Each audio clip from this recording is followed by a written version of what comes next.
So it's day 51 of the daily dollar cost average for Bitcoin. And I'm going to do the exact same thing I always do. So 333 of DAI, which is the stable coin, similar to a bank account, over to Bitcoin. Preview the conversion.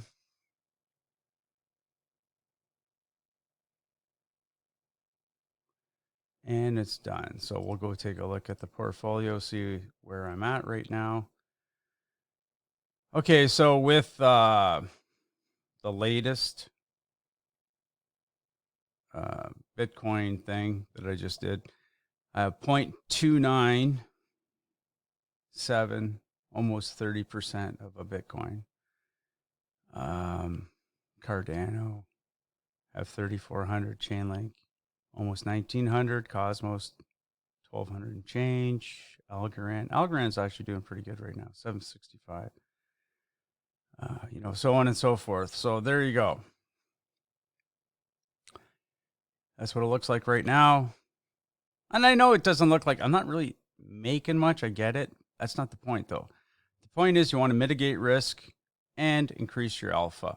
So you want to increase your holding of Bitcoin, but at the same time, you don't want to swallow all that volatility that, cryptocurrencies, fundamentally have. So that's essentially it. Because some people are saying like, well, we should have bought Bitcoin the whole thing, but like again, I don't really like that volatility. And even though in retrospect you can say, well, it's been perfect the last few months, and it has been. Like I never would have thought that. I thought for sure, like basically March is over. March was historically a bad month. Nothing significant happened. There was a downturn, but it came back really quickly. But again, you don't know that. It's easy to say that, looking in the rear view mirror. But I'm saying, going forward, you don't know what tomorrow is going to do, right? So, anyways, I'm going to just continue doing what I'm doing. And the way I look at it is, if in relation to fiat, let's just say some of these predictions come true, like it's 400,000 a Bitcoin or whatever. Well, you're going to win on the fiat side. But if fiat, if you don't get as much, like say it does go down, well, then you win on the Bitcoin side. You know what I'm saying? So to me, it's just win-win. Like I'm not really all that concerned about it at this point. So anyways, we'll do the same thing. We'll go over to YouTube and just see what people are talking about. Okay, again, Bitcoin about to go boom. So you got BitBoy, crypto. He's got his thing going. I am taking urgent action on Bitcoin today. Next trade imminent. Okay, so I don't know if that's good or bad, but whatever. Bitcoin will hit $1 million in 2026. Anthony Pompliano and Lex Friedman. 2026, like that's a long ways away, so who knows? And again, I'm not saying these guys are right. I'm not saying they're wrong. But, when you start talking about 5-6 years from now, like, excuse me, like,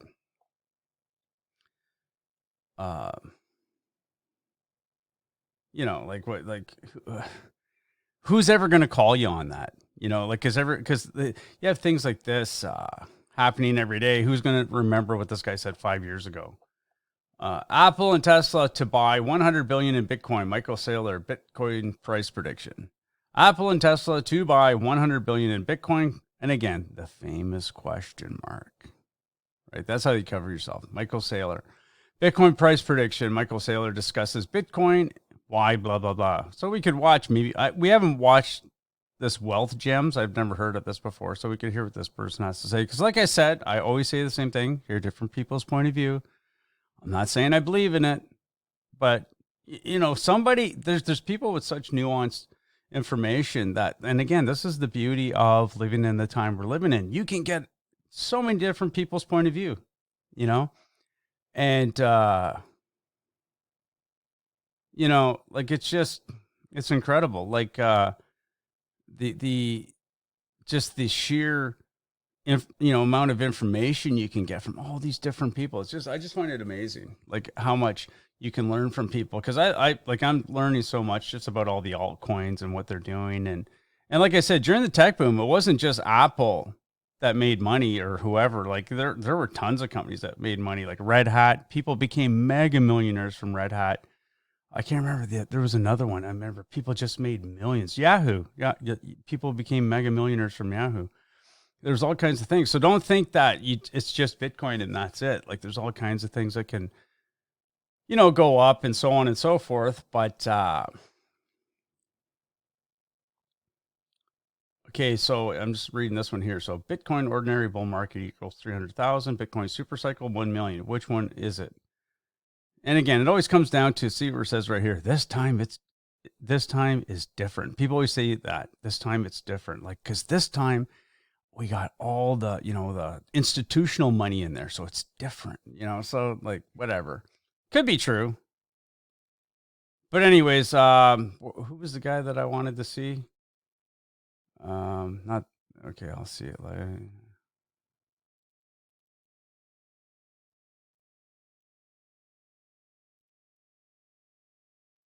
It was which one is it?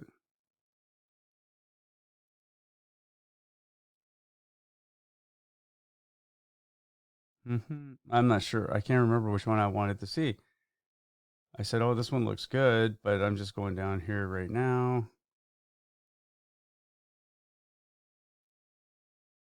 Can't seem to find it. Okay, let's just see here. So, is this it? Wealth Gems?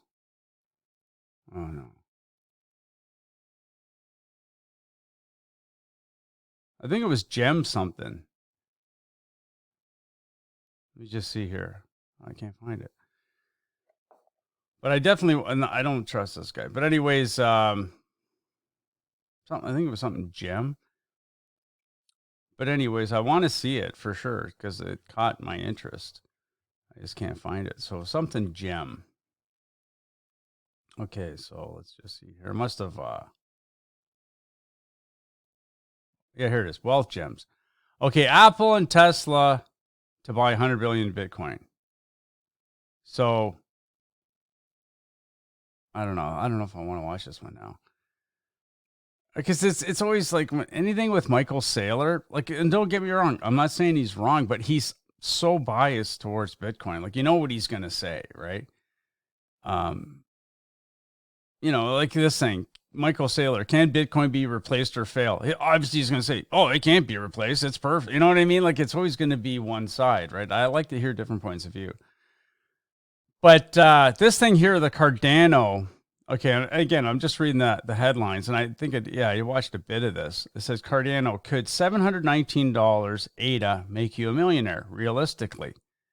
And again, I don't know if I went over this, but if you look at Cardano, okay, and I'm just looking at so I'm looking at the supply, and I think we talked about this last time. There's 31.9, almost 32 billion of them. How high can it possibly go? You know what I mean? Like, you can't. I think even at its $1.52, because it's sitting at 48 billion already. So if this thing was to go up to $10, that'd be $319 billion. You know what I mean? Like it's just, there's no way it can go past like 10, $15. That's it. That's all you can get off this.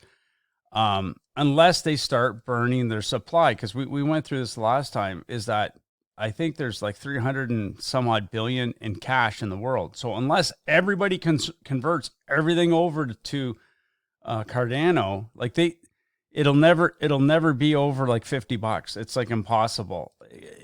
Because that would be the entire world's financial system. Well, actually, it would be about $100 would be the whole financial system.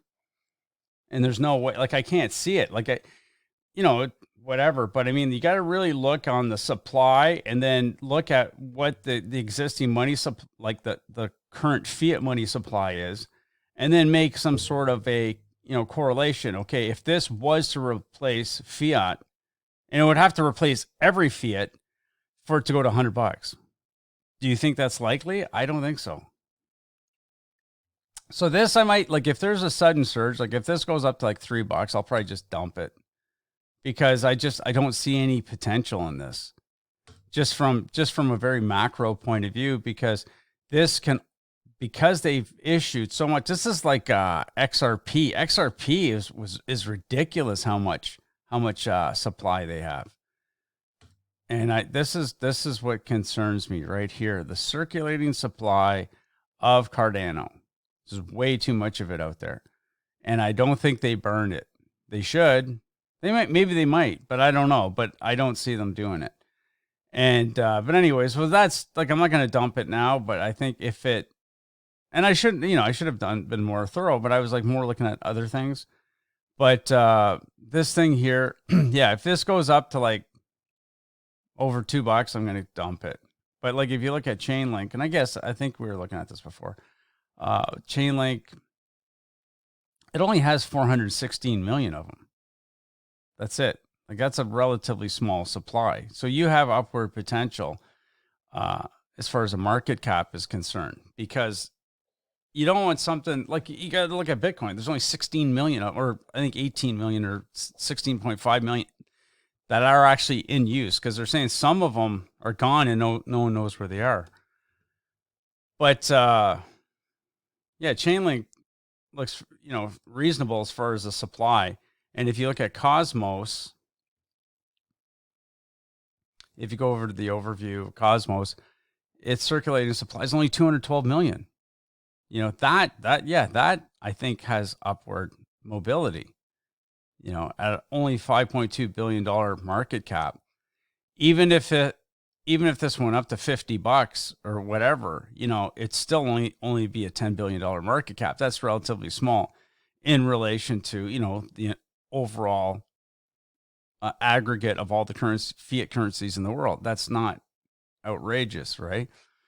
But so you want it big enough that it has an effect, but not too big that like you have to have this, complete domination of the whole world. Like this Algorand, this is more, reasonable too. There's only 2.6 billion. Still pretty high, but I'm saying it's not like Cardano,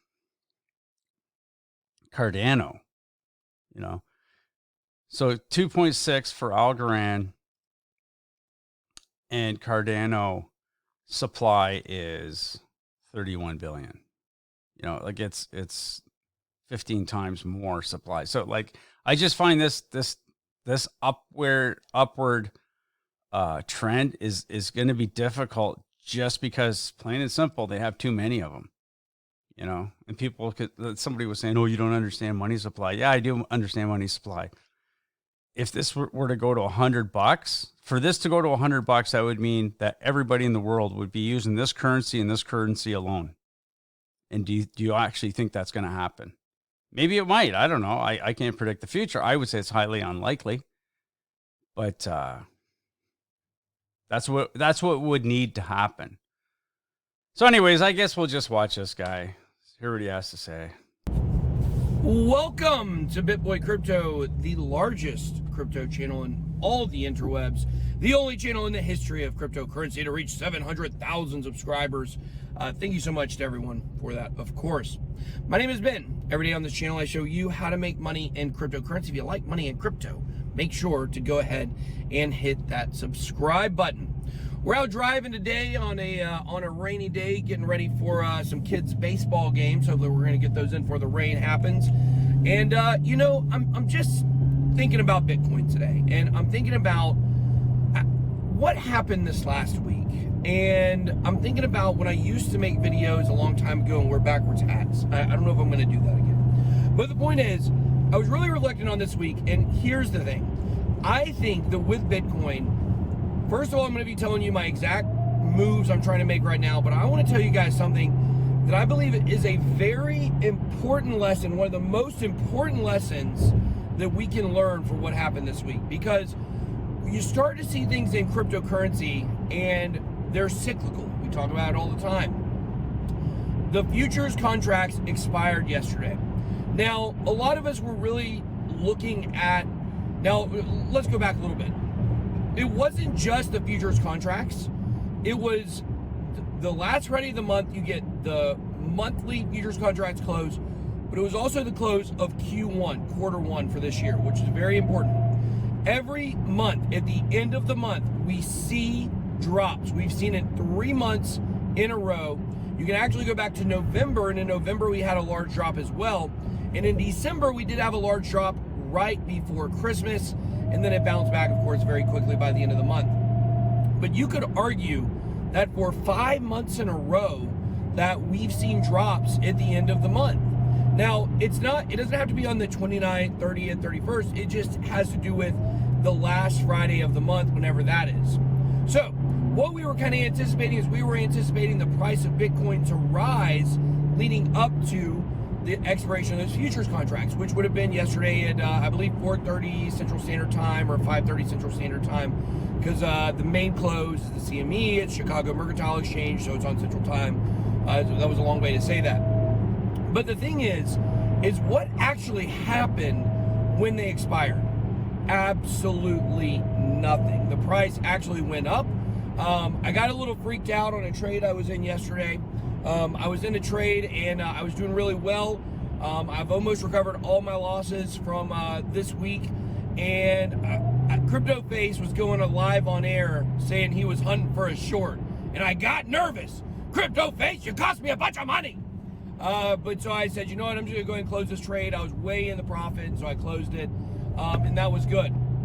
But the fact is, I shouldn't have, because last night the price continued to climb, and we've had a pullback this morning, and that obviously is very good news if you don't have a position. And of course, if you want to get a position and trade on Bybit, you guys can do that. BitBoyCrypto.com/deals, but make sure you know what you're doing. Or if you are a beginner, make sure that you start small. Because guys, the fact is, and a lot of you know this, when you are leverage trading, getting wrecked is a part of the process on learning how to do it. I promise I've been wrecked a whole lot, but we've always came out on top at the end. But the point here is right now I'm looking for a position. We had a pullback overnight. Now we had a very important indicator on the daily time frame. On the daily time frame, we got a small green dot on the momentum wave on the day for yesterday. So when you look at the price right now and you see that actually we got that green dot on the momentum wave. Okay, so this guy is just getting into like very nuanced areas of day trading and so on and so forth, which I don't really think too many people are interested in listening to, because, but anyways, the point is this guy here, he's talking about like, you know, how futures contracts influence Bitcoin prices and so on and so forth, which is true, you know, like whatever. But I'm saying, like, I'm not really looking at it from this perspective. I'm more of a macro investor, what these guys are talking about. And it's not that I don't understand what they're doing. I've done this for a living. So, but I'm not a huge believer in it. But anyways, like these kind of guys, again, and I'm not saying this guy's wrong. He's probably making a decent living doing it. There's a lot of guys that do it. But I'm saying, if you are going to take up this type of a lifestyle of being like a true trader, this guy's probably a true trader. It's going to absorb everything in your life. Like, you have to really be into it hardcore. Like, you have to, and to some people that's cool. They love it. See, I'm not that guy. That's why I got out of that. Like, they wanted me to do this. Like, that's all you eat, sleep, drink, trading. You know, you got your finger on the pulse, especially with something like crypto. At least if you're an equities trader, the markets close at, you know, at 4 o'clock, right? They open at 9:30 and they're closed at 4 o'clock. But with crypto, it's 24 hours. It's like being a Forex trader. And I'm just not into that, you know. And again, can you squeeze out a few extra pips and so on and so forth? Absolutely you can, if you're good at it. But I'm saying, I cannot be bothered. That's why I'm doing what I'm doing. So anyways, that's it for today. And, you know, I'll be back tomorrow discussing, you know, what's going on in the world of Bitcoin and the altcoins. Again, that Anchor Bitcoin, I kind of like that. I think I'm going to get into that again. But anyways, yeah, we'll look at Anchor maybe tomorrow, so on and so forth. But yeah, that's it for today. And I'll see you tomorrow. Take care.